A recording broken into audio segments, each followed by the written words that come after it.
News channel of Vadodara. Atladara ખાતે રક્તદાન શિબિરનું આયોજન કરવામાં આવ્યું હતું।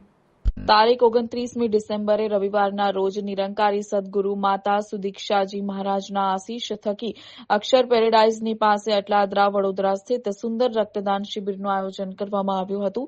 રક્તદાન શિબિરનું ઉદ્ઘાટન સવારના 9 વાગે વડોદરા ઝોનના ઝોનલ ઇન્ચાર્જ શ્રીમતી બલજીત કૌરજીના હસ્તે કરાયું હતું। સાથે જ અમદાવાદના પ્રચારક સંત શ્રી સચિન ચાવલજી તથા વડોદરા બ્રાન્ચ સંત નિરંકારી મંડળના સંયોજક ભાવેશ ચેલાણીજી ઉપસ્થિત રહ્યા હતા। સદગુરુ બાબા હરદેવસિંહજી મહારાજે એક નવી સેવા સંત નિરંકારી મિશનના સમાજ કલ્યાણ વિભાગની સાથે જોડીને સંદેશ આપ્યો।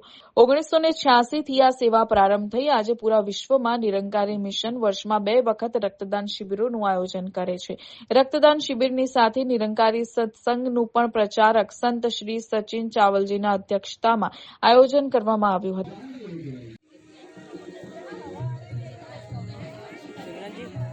बलिदान दिया उसकी शिक्षाओं को जीवन में अपनाए। रक्त का बदला रक्त से जरूर ले। सदगुरु बाबा हरदेव सिंह महाराज ने फरमाया रक्त का बदला रक्त से जरूर ले, लेकिन रक्त नालियों में नहीं इंसान की नाड़ियों में। जात पात ऊंच नीच का भेद मिटा